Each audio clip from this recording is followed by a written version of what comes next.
In this video, I'll show you how to use GoHighLevel for SMS marketing to boost engagement and sales. Step 1. Set up your phone number. Inside GoHighLevel, go to the Phone System tab, purchase or connect a number, and assign it to your account. Step 2. Create an SMS campaign. Head to Marketing, Campaigns, and select SMS as your channel. Write a short, clear message with a call to action, like booking a call, visiting a link, or confirming an appointment.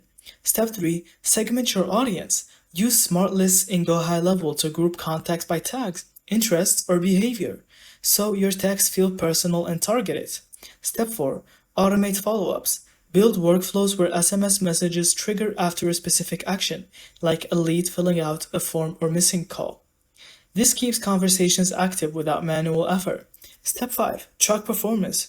Use GoHighLevel analytics to see delivery rates, response rates, and conversions. Then tweak your strategy for maximum ROI. And that's it.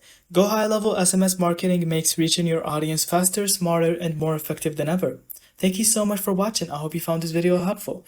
Don't forget to leave us your thoughts in the comments.